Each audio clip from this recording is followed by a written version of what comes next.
He said you start. Okay. Where Where are you going? Ilan ho tu? Kepala kak. Ngapain lang eh? Lah kak. Ingin apa? Tulu ho. Oh. What is your name? He mi hang mung dao. He mi hang phung chân đâu à? Hang mung chân đâu mày? Hang mung nó gì của hang mung? Hang đúng chân đâu à? Mà ít xa à? Motorcycle is coming, okay? But for them. Okay, ita. Motor không kiếm luôn. Nó motor phải.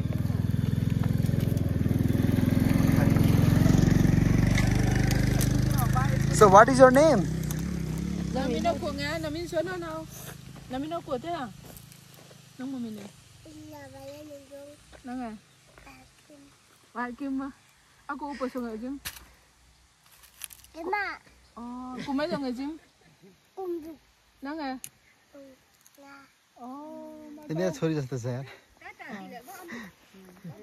Phê ra đời xe nó tăng lên. Trong khi xe nó ổn thì. Bye bye. Bye. Con nhị về hàng thì tôi xin tay con. Kêu mình neo lại liền sang lại cạo lại được. Con nu hôm tọa chán đi. Con nu mốc tôi cọ lại tao làm chịu hơn để lung đèn. In bê tu luôn à. Anh nào cho mẫu ngồi ra rồi.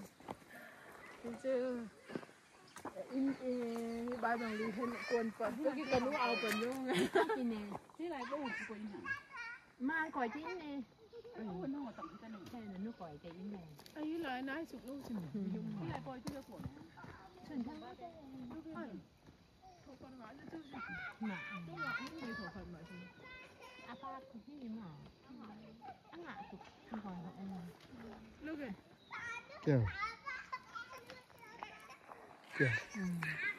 के look at. Avocado. ए कत्रो के दा?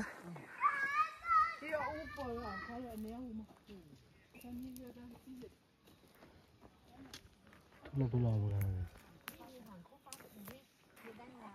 Ăn hạt thêm lại chi? Hai chi?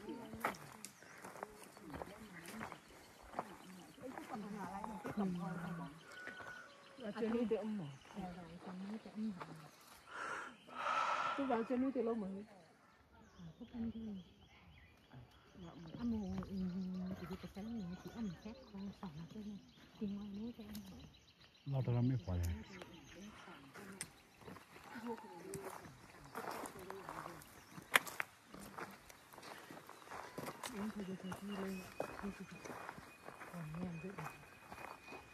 You know this is Solomon's father's land.